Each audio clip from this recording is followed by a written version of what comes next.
আসসালামু আলাইকুম viewers, Bangla teachers pro চ্যানেলের পক্ষ থেকে সবাইকে আন্তরিক শুভেচ্ছা অভিনন্দন। আজকে আপনাদের শেখাবো যে আপনাদের হোম বাটন, রিসেন্ট ট্যাব এবং পিডিএ খারাপ হয়ে গেলে কিভাবে আপনি কাজ করবেন। মানে আপনার পিডিএ খারাপ হয়ে গেলে এখন 500-700 টাকা খরচ হতে পারে, তো আপনি ফ্রিতে কীভাবে চমৎকারভাবে কাজ করবেন। তো বরাবরের মতো আপনাকে চলে যেতে হবে প্লে স্টোরে, গুগল প্লে স্টোরে গিয়ে এখানে লিখতে হবে সিম্পল কন্ট্রোল। দেখেন আমি আগে থেকেই সার্চ দিয়েছিলাম বলে এখানে আছে। তো সিম্পল কন্ট্রোল লেখার পরে আপনাকে জাস্ট ইনস্টলে ক্লিক করে দিতে হবে।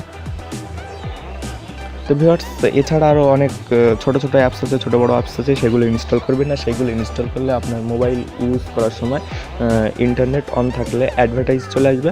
তো ভিউয়ার্স, আমার মনে হচ্ছে এই অ্যাপসটি সবচেয়ে বেস্ট, তাই আপনাদের এই অ্যাপসটি শেয়ার করেছি। তো ভিউয়ার্স, আমার চ্যানেলকে যারা এখনও সাবস্ক্রাইব করেননি দয়া করে সাবস্ক্রাইব করবেন, আর যারা অলরেডি সাবস্ক্রাইব করেছেন তো thank you so much.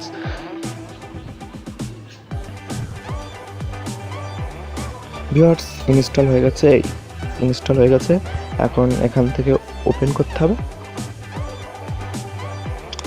Open হয়ে গেলে এখানে ক্লিক করতে হবে। এখানে ক্লিক করার সাথে সাথে আপনাকে সেটিংসে নিয়ে যাবে। সেটিংসে নিয়ে গিয়ে আপনি এখানে দেখেন সিম্পল কন্ট্রোল, এখানে অফ আছে, এটাকে অন করে দিতে হবে।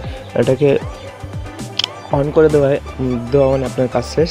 এবার আপনার এখানে দেখবেন 3টে সুইচ চলে আসছে, এখানে ওকেতে ক্লিক করবেন। আর এটা অ্যাপসের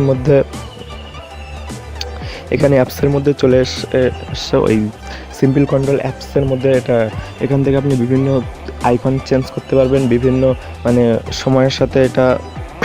এটা আপনার ইউজ করার সময় 2 সেকেন্ড 1 সেকেন্ড উপরে স্ক্রিনের উপরে থাকবে, বা ট্যাপ করে নিচে এরকম সোয়াইপ করে দিলে এটা হাইড হয়ে যাবে, অটোমেটিক হাইড, এরকম সেটিংস করতে পারবেন। এগুলো আমার চেয়ে আপনারা ভালো জানেন, তো এগুলো আর দেখালাম না। আর ভিউয়ার্স, দয়া করে ভিডিওতে লাইক দেবেন, আর ভিডিওটি আপনাদের ফ্রেন্ডদের মাঝে বেশি বেশি শেয়ার করবেন। আল্লাহ হাফেজ।